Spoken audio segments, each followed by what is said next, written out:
Look for Tun M sekarang.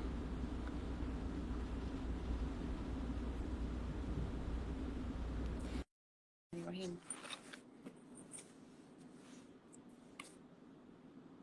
Sudah request. Kita tunggu untuk tim Tun M.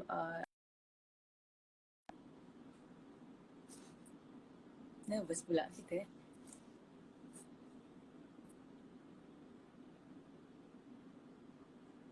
Dapat tak request saya? Ada pegawai Tun M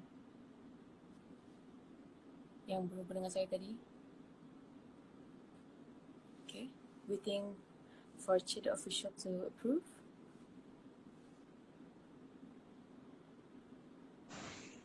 Assalamualaikum. Selamat pagi Tun. Sound okay?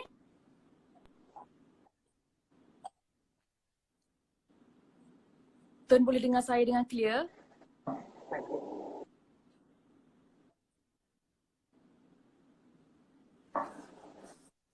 Tun boleh dengar saya dengan clear? Sound clear? Ya, boleh. Okay. Alhamdulillah. Sebelum saya teruskan Tun, saya nak perkenalkan diri saya dulu. Saya Nilofa, pelakon, pengacara TV, usahawan yang berkecimpung dalam industri seni dah 10 tahun, dalam bisnes dah 7 tahun. Saya nak ucapkan terima kasih kerana Tun sudi bersama saya live di Instagram. Dan saya sangat berbesar hati, teruja, bersyukur sangat-sangat untuk dapat momen ni. Sebenarnya Tun, saya hanya medium penghubung antara Tun M dan juga rakyat Malaysia yang sebenarnya banyak soalan-soalan daripada mereka. Pertama, dan saya nak sampaikan salam mereka, salam sayang mereka. Diorang panjatkan banyak doa-doa kepada Tun. Mereka sayangkan Tun, mereka inginkan Tun berada dalam keadaan sihat, wafiat. Jadi mungkin pertama sekali saya nak tanyakan khabar Tun dulu dalam tempoh kuarantin ni, memandangkan Tun ada direct contact dengan pesakit COVID-19. Macam mana keadaan Tun sekarang? Saya berada di rumah lebih daripada 2 minggu sekarang kerana apabila didapati saya ada mengambil gambar dengan seorang yang mengidap penyakit dan mereka buat peperiksaan dan saya dikenakan kuarantin selama 14 hari. Sudah genap 14 hari. Tapi seperti mana kita semua tahu, dia panjangkan lagi sehingga 14 hari bulan April. Betul Tun. Bercakap tentang kesihatan ni kan, ramai sangat tanya saya tentang pemakanan Tun, suplemen Tun, exercise yang Tun lakukan. Tapi saya dah banyak baca dah tentang semua tu, yang Tun amalkan senaman ringkas, pemakanan yang sederhana, tidur yang 6 jam pada waktu malam, 15 pada waktu siang, hobi menunggang kuda dan sebagainya. Tapi saya tak pernah baca lagi apa amalan Tun untuk menjaga kesihatan, memori, untuk dapatkan memori yang tajam dan bagus. Apa yang Tun amalkan? Lagging sikit. Lagging sikit ya.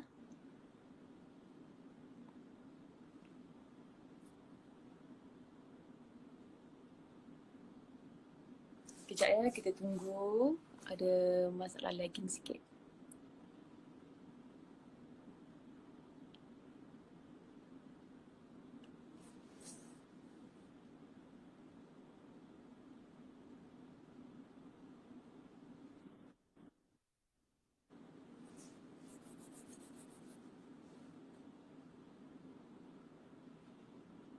Okey. Tun nak saya ulang balik soalan tadi atau Tun dengar? Boleh ulang balik? Boleh. Boleh ulang balik? Ramai yang tanyakan saya. Boleh. Ramai yang tanya saya tentang cara Tun menjaga kesihatan, pemakanan, exercise. Tapi saya dah banyak kali baca di artikel-artikel di luar sana yang menyatakan Tun amalkan pemakanan yang ringkas, pemakanan yang sederhana, senaman ringkas, tidur 6 jam pada waktu malam, menunggang kuda dan sebagainya. Tapi saya tak pernah baca lagi apa amalan Tun untuk menjaga kesihatan memori yang bagus dan tajam. Ya, kesihatan kita lebih terjamin jika kita aktif sedikit. Kalau kita bila letih sedikit, kita tidur lama-lama, itu mengurangkan exercise kita.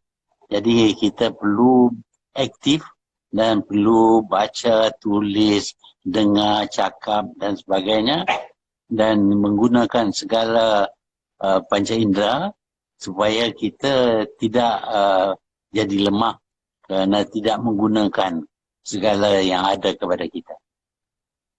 Baik Tun, macam saya sangat kagum dan impress dengan tabiat ataupun sikap membaca Tun. Tapi ramai juga yang nak tahu, what books have influenced you the most dan berapa lama Tun luangkan masa untuk baca buku sehari-hari? Ya, saya baca buku. Saya tak boleh duduk jam, tak buat apa-apa. Macam mana pun ada surat khabar ataupun magazine ataupun buku novel ya, kepada saya dan saya baca. Bila saya baca ni, saya berasa masa tidaklah begitu slow perjalanannya. Dan saya baca banyak jenis buku, terutamanya berkenaan dengan sejarah. Waktu ini saya baca berkenaan dengan sejarah Empire orang Mongol. Ini amat menarik. Orang Mongol, Mongolia. Okey. Kerana dianya ada kaitan dengan sejarah negara kita juga. Apa yang berlaku di sana mempunyai kesan selepas itu kepada negara kita. Sebab itu kita perlu tahu tentang sejarah negara-negara ASEAN, negara-negara Asian. Kerana dulu semasa saya di sekolah, saya belajar berkenaan dengan Eropah, tak belajar berkenaan dengan Asia. Ya, sekarang ini saya ambil masa untuk baca buku sejarah berkenaan dengan negara-negara di Asia ini. Okey Tun, budaya membaca di kalangan rakyat Melayu ataupun rakyat Malaysia ni sendiri memang sangat kurang budaya membaca. Saya pasti lagi-lagi kita kena kuarantin lagi 3 minggu ni Tun, ramai sebenarnya yang nak ada sikap membaca ataupun nak ada tabiat membaca tu. Tapi mungkin ramai juga yang tak tahu macam mana mahu mulakan tabiat ataupun sikap membaca. Mungkin Tun ada nasihat untuk orang yang baru nak mulakan dan nak make sure membaca tu konsisten. Ya, kalau kita baca buku cerita, novel, maka dia amat menarik. Kadang-kadang kita dapati ada buku-buku yang tak dapat kita letak. Kita nak baca sampai habis.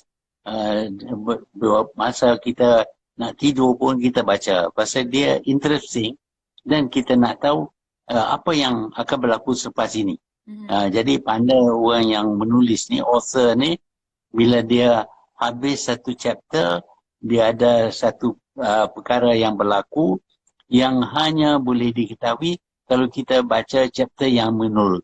Jadi ini kita bila mula suka baca novel, buku-buku cerita, kita akan gemar untuk membaca. Lepas itu kita dapat baca buku-buku sejarah umpamanya, bukan yang ditulis bukan sebagai sejarah, tapi sebagai cerita semasa dahulu. Apa dia yang berlaku dahulu. Inilah yang memulakan keinginan saya untuk membaca. Daripada kecil lagi. Saya dapat hadiah buku dan saya baca buku hadiah itu dalam satu hari habis. Jadi saya kadang-kadang baca berulang kali lah. Jadi penting untuk pilih buku ataupun jenis cerita yang kita suka dulu. Baru kita boleh tingkatkan kepada genre-genre yang berbeza. Okey, Tun, ramai yang mengidolakan Tun, yang yang menjadikan Tun sebagai sumber inspirasi. Jadi siapakah sumber inspirasi Tun dan mungkin siapakah sumber inspirasi Tun dahulu? Ya, kalau nak kata secara benar, tak ada sesiapa yang lebih saya utamakan daripada Nabi Muhammad itu sendiri.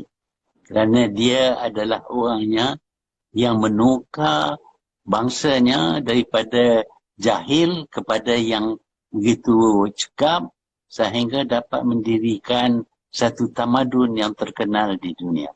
Ini satu contoh yang cukup baik. Dan ini selain daripada itu, ada juga tokoh-tokoh lain dalam sejarah. Umpamanya seorang Tsar Russia yang menukar Russia daripada negara mundur kepada negara maju. Orang ini mempengaruhi fikiran saya dan menjadi inspirasi kepada saya.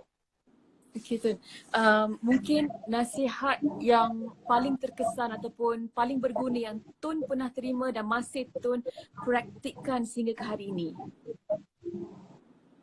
Ya, pesannya datang daripada ibu saya.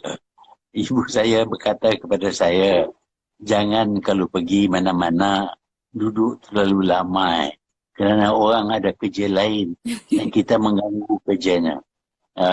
Dalam bahasa Inggeris, don't overstay your welcome. Sebab itu apabila saya dah menjadi Perdana Menteri selama 21 tahun, saya berpendapat bahawa mengikut nasihat ibu saya, eloklah saya pergi. Jangan orang bosan dengan saya. Dan okey Tun, sebenarnya ramai juga yang memberitahu yang sebenarnya Tun membawa buku nota kecil ke mana-mana sahaja Tun pergi. Jadi saya nak tahu apa yang Tun jot down dalam buku nota tu. Mungkin boleh ceritakan sikit kepada kami. Yang pertamanya, kita tak boleh percaya kepada ingatan kita. Kita selalu lupa. Sebab itu apabila kita lihat sesuatu yang menarik, kita catatkan. Dengan itu kita tak akan lupa. Dan buku ini mempunyai segala apa yang saya lihat dalam perjalanan saya, dalam perbincangan saya, dalam pembacaan saya catatkan sedikit perkataan yang memperingati kita akan apa yang telah saya baca ataupun lihat. Dan ini menjadi panduan kepada saya. Dan semasa saya dulu jadi Perdana Menteri, saya guna buku itu untuk memperingati ahli-ahli jemaah menteri berkenaan dengan apa yang mereka tidak buat, apa yang mereka harus buat dan sebagainya. Berada di posisi Tun ni bukan semua orang boleh lalui. Bermacam cabaran, bermacam masalah yang Tun kena hadapi kan. Tapi Tun nampaknya macam Tun overcome stress dan problem tu dengan sangat tenang dan positif. Saya pun nak nasihat daripada Tun macam mana nak stay positif dan tenang untuk hadapi masalah ataupun cabaran. Kalau kita fikir ke belakang, kita akan ingat bahawa banyak masalah yang kita hadapi, tetapi akhirnya terdapat solution ataupun cara mengatasinya. Jadi semua masalah akhirnya akan dapat diatasi lambat laun. Sebab itu kalau kita terlangsung memikir berkenaan dengan masalah ini sehingga tak dapat makan, tak lalu makan dan sebagainya, dia tidak membawa kepada resolusi tentang masalah ini. Adalah lebih baik kita anggap ini perkara biasa dan lambat laun dia akan diselesaikan. Dan sebab itu walaupun saya terpaksalah hadapi banyak masalah, tapi lambat laun kita dapat atasinya. InsyaAllah. Dan saya, ini soalan yang lebih serius Tun. Tun merupakan antara pemimpin yang paling lama berkhidmat dan Tun dah melihat Malaysia dalam pelbagai fasa. Sama ada baik berkaitan dengan wabak maupun financial crisis. Jadi dengan apa pendapat Tun, your personal opinion, bagaimana Malaysia ingin bangkit dari fasa COVID-19 ini Tun? Ya, kita mesti berdisiplin, mengawal diri, mengawal nafsu. Kalau kita ikut nafsu, ikut kehendak hati, maka kita akan lakukan benda-benda yang tidak membawa manfaat kepada kita. Tetapi kalau kita berdisiplin, kita kawal kehendak kita, perasaan kita, maka kita boleh terima sekatan seperti tidak boleh bergerak, tidak boleh keluar rumah dan sebagainya. Dan akhirnya kita tahu ini akan tamat. Yeah. Tapi